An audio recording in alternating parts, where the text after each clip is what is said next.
Kubur, istilah yang digunakan dalam syariat kita, digunakan untuk semua jasad manusia, kita bicara manusia, atau hewan yang kelihatan dengan panca indera, yang digunakan untuk meletakkan jasadnya. Baik itu tanah, lautan, udara, dimanapun jasad dia wafat pada saat itu, maka berarti itu kuburannya.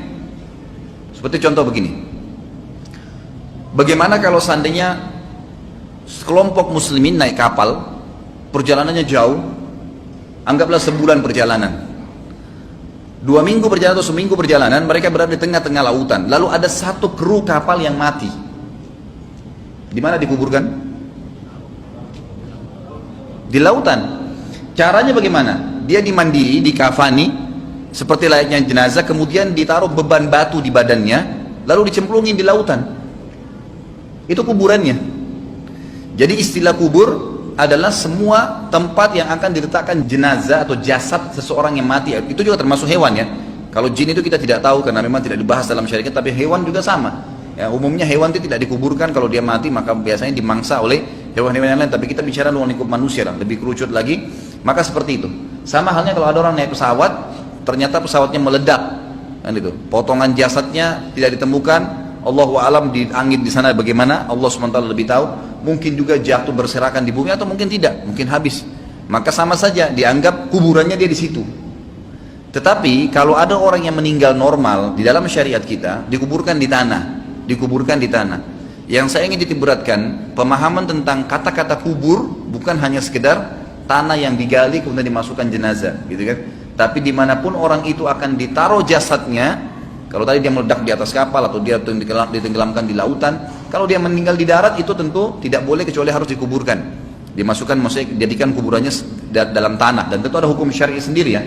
Tapi yang saya berikan gambaran umumnya, kuburan dalam Islam itu Nabi SAW perintahkan agar seukuran dengan jasad manusia normal berdiri, sehingga bau jasad itu tidak tercium oleh hewan-hewan yang akhirnya membuat mereka menggali dan memakan fisik tadi, gitu kan.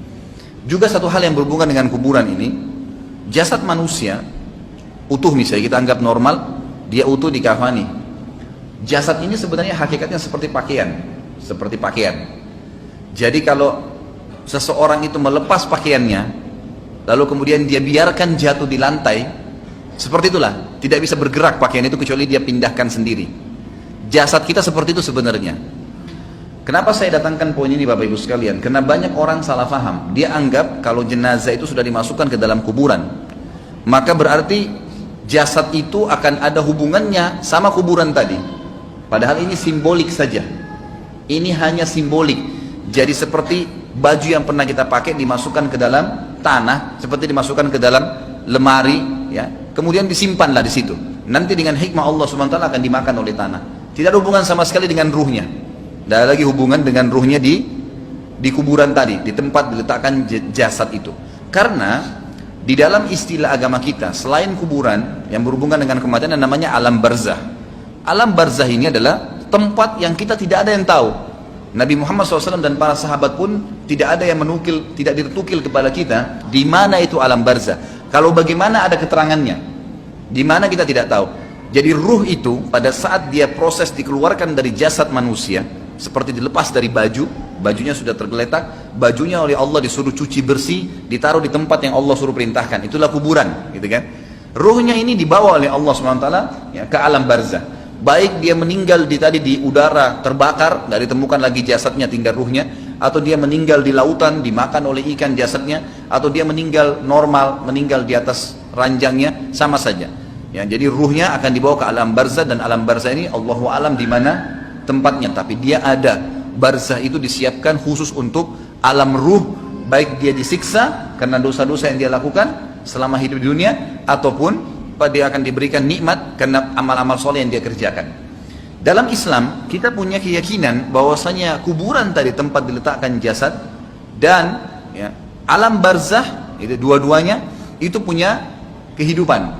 Kalau kuburannya sendiri tempat diletakkan jasad itu hanya simbolik diletakkan, tapi yang lebih difokus sebenarnya adalah masalah alam barzahnya. Jadi tadi kuburan itu hanya untuk meletakkan jasad saja, dan itu simbolik. Dengan orang tahu di atasnya ada tumpukan tanah, ada batu nisan, udah orang tahunya itu kuburan, tempat jasadnya ditaruh, simbolik. Tapi apakah orang itu ada dalam situ? Sudah nggak ada. Ruhnya sudah pergi ke alam barzah. Ya, nanti di hari kiamat akan ada pembangkitan sebagaimana saya jelaskan yang lalu. Allah turunkan hujan, lalu menerpah tulang-tulang ekor yang tersisa, kemudian tumbuh dibuat jasad baru, baru ruhnya kembalikan, dibawa dari alam barzah, ditiupkan atau dimasukkan kembali ke dalam jasad yang baru.